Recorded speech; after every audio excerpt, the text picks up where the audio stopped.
Ciao a tutti, amici dell'Ariete. Benvenuti e bentornati. Io sono Ilaria e su questo canale parlerò di tarocchi, chakra, spiritualità e quant'altro possa essere d'aiuto ad ognuno di noi per il proprio percorso di crescita personale e spirituale. Bene. Mostrami Ariete, tendenze energetiche generali per la prima metà di febbraio 2023.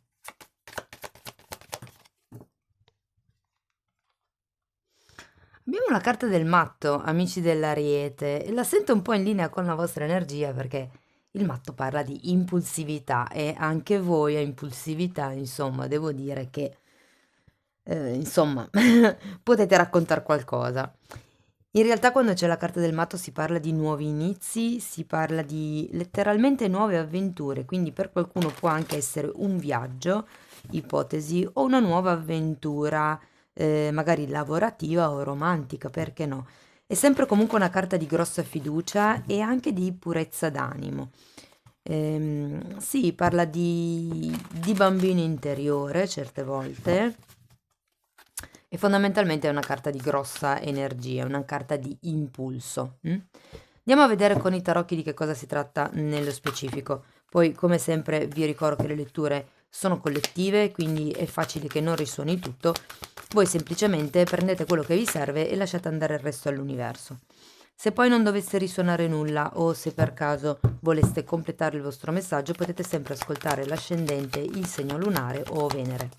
Sotto nella descrizione del video trovate il link ad un altro video che spiega come unire il messaggio di diversi oroscopi e altri video che potrebbero così essere interessanti per voi. La mail invece l'ho scritta qui, fatevi pure uno screenshot, così se mi volete contattare è più facile per tutti, insomma. Allora, partiamo con un 5 di spade, ragazzi, un 7 di coppe e il fante di pentacoli. Allora, qui con il 5 di spade potrebbero esserci state delle questioni un po' burrascose, magari delle discussioni con qualcuno, o potrebbe anche semplicemente rappresentare una sorta di confusione mentale che state vivendo in questo periodo, ok? Difatti, 7 di coppe è una carta che parla di tante possibilità che potrebbero aprirsi in questa parte di febbraio, ma che sono comunque possibilità da valutare molto attentamente, con cautela, perché potrebbero anche rivelarsi poi essere più illusioni che reali e concrete possibilità. Ma dopo comunque lo andiamo a vedere con i mini tarocchi, ok? Abbiamo poi, ragazzi, un 3 di spade, la carta della sacerdotessa, la carta della luna, il giudizio e un asso di denari. Cioè, voglio dire, questa parte la vedo un po' dubbiosa, come se doveste ancora dedicare del tempo, delle attenzioni, sì, per fare magari ricerche, per fare le valutazioni, per spostare i piatti delle bilance, mi viene da dire.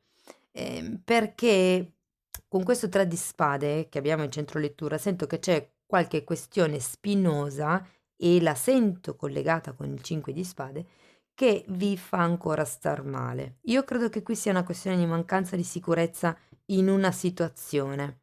Perché poi avendo la carta della sacerdotessa è un po' come se vi dicessero, e anche la carta della luna, sono due carte decisamente collegate con la notte. È un po' come se vi dicessero di ascoltare ehm, il vostro sé superiore, di ascoltare la vostra intuizione. Vi dirò che se questo per qualcuno risuonasse come la notte buia dell'anima, cioè il momento dove uno si perde, ci sono quei momenti di vita dove non sapete più dove andare, sapete che non state bene dove siete, ma non sapete cosa vi serve per stare meglio. Si valutano le possibilità, qui è come se ci fosse la necessità di qualche cosa di nuovo, una nuova avventura, un nuovo tipo di percorso.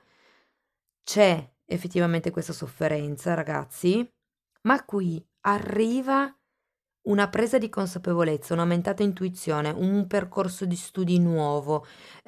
La carta della luna parla di qualche cosa che riguarda il femminile, tutta quello che è la ricettività, l'ascolto, la passività in senso di osservazione e poi abbiamo la carta del giudizio. Quindi qui arriva il risveglio, ragazzi. E l'asso di denari ci parla di un nuovo inizio di tipo concreto, è un seme che viene piantato, un seme di consapevolezza, mi verrebbe da dire, che ha tutti i presupposti per poter prosperare. Tenete presente che quando c'è la carta del giudizio potrebbe anche fare riferimento ad una persona o a una situazione che riaffiora dopo tanto tempo, ok? Ed essendoci anche la luna, vi dirò che potrebbe essere o una sensazione, un'emozione, diciamo così, di paura, perché magari vivete ancora nella parte centrale di febbraio questo 5 di spade e un po' potrebbe anche semplicemente fare riferimento a delle proiezioni che voi andrete mano a mano scoprendo, capendo, sviscerando.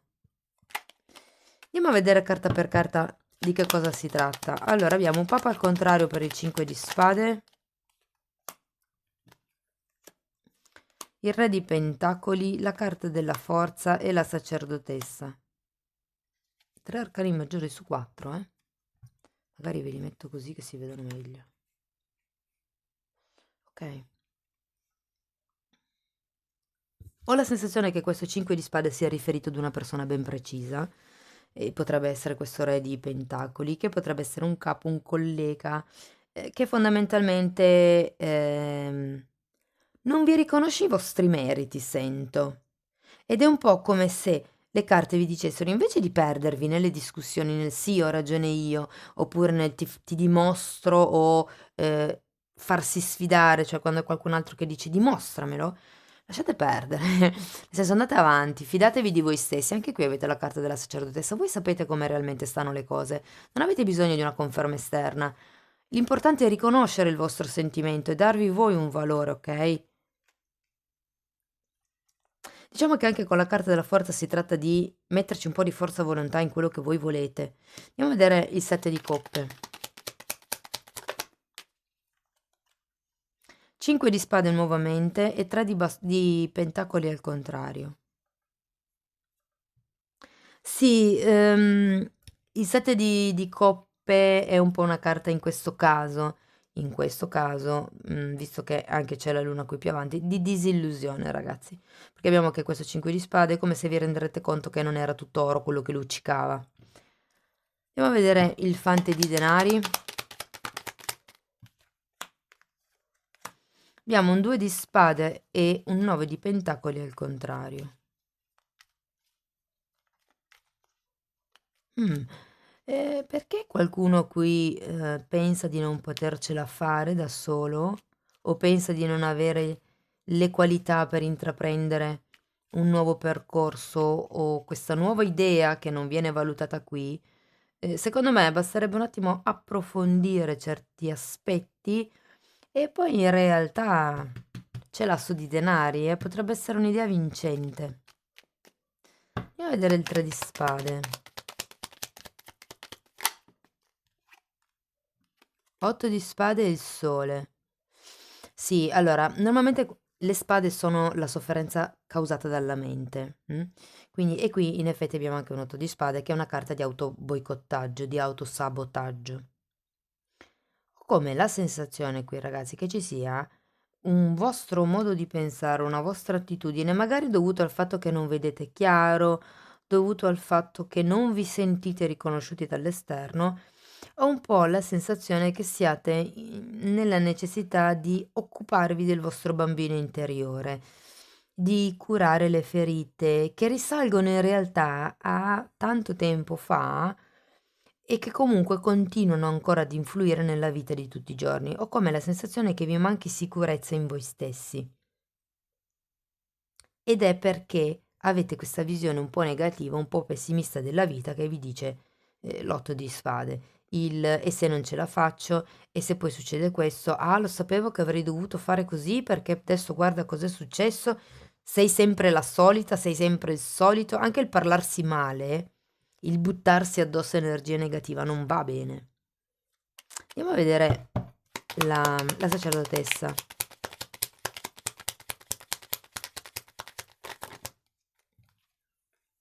Appeso e torre. Mhm. È un po' come se vi dicessero di vedere la cosa da un altro punto di vista, non da un punto di vista egoico, ma da un punto di vista mi verrebbe da dire più spirituale, più innalzato, più largo, come vi posso dire? Di vedere le cose da un punto di vista più ampio, ecco, più dall'alto. Perché anche l'appeso comunque è una carta che è vero. Diciamo che tutte e due le carte sono carte statiche, ma questa è una carta di ricezione, di ascolto, questa è una carta di osservazione. Quindi è come se vi dedicaste un tempo proprio per curare questo tre di spade. La sacerdotessa, ragazzi, per qualcuno fa riferimento a una persona, magari una naturopata, piuttosto che una cartomante, piuttosto che una terapeuta di medicina alternativa. È qualcuno che potreste, diciamo così, incontrare o approcciare e che vi dà la possibilità di vedere le cose da un altro punto di vista, smontando quello che è il vostro ego, che è quello un po' che intrappola certe volte, no? Andiamo a vedere la luna. L'ego è quello che produce la paura della luna. Mm? Andiamo a vedere cosa ci dicono per la luna. Morte al contrario è la regina di denari. È qualche tipo di attitudine nel quotidiano che secondo me dovete cambiare per riuscire a mm, placare, no, però a diminuire o queste proiezioni a cui la luna fa riferimento, visto che abbiamo anche sette di coppe, oppure quelle che sono le paure e i sentimenti un po' repressi, ok? Perché qui abbiamo la morte. Qualcuno sta soffocando un certo tipo di sofferenza, un certo tipo di disagio.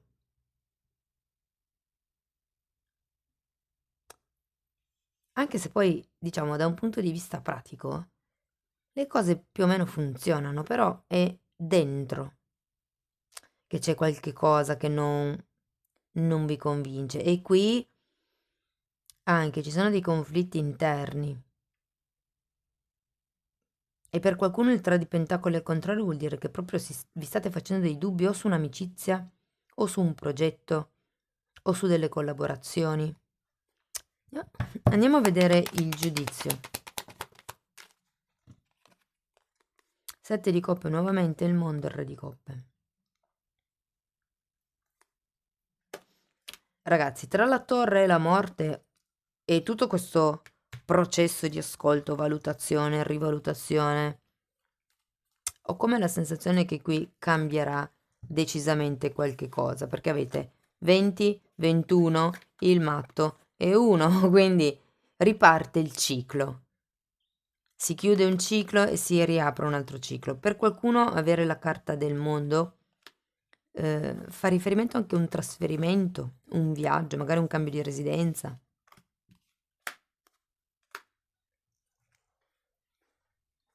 E c'è anche un re di coppe, eh? Potrebbe essere anche qui un terapeuta, una persona che in qualche modo vi aiuti, potrebbe anche essere la stessa persona, a vedere le cose da un altro punto di vista, più ampio appunto, e a far sì che voi possiate ricominciare in un modo nuovo. Per qualcuno si tratta fortemente di un cambio di casa. Ho come la sensazione che qui sia venuto meno un contratto e voi dobbiate un attimino decidere che cosa fare, o è come se ci fosse venuto fuori qualche tipo di problema con un contratto magari legale, burocratico, con una questione, e voi a un certo punto dovete decidere se andare avanti o no in questa questione, e qui vi dicono un po' di rivalutare la faccenda e che alla fine del periodo avrete, insomma, una visione molto più chiara di quelle che sono le dinamiche. Datevi tempo, fondamentalmente. Andiamo a vedere un ultimo oracolo. Si è già girato. Wow, carta numero 44. Presenza divina. La forza dell'amore e della creazione. In effetti qui abbiamo anche la carta del sole, che parla di crescita, di abbondanza, di prosperità, è una carta di bambino interiore. Mm? Mi ricorda un po' l'energia dell'imperatrice, se ve la devo dire tutta questa carta. Ho sempre questo sole che illumina, abbiamo un po' questa palla così che illumina, qui anche abbiamo il sole. Sì, ho come l'impressione che dobbiate cercare dentro la vostra forza creatrice attraverso l'ascolto, attraverso perché comunque la sacerdotessa è anche collegata alle polarità, al maschile e al femminile. Qui abbiamo un 44, un numero doppio.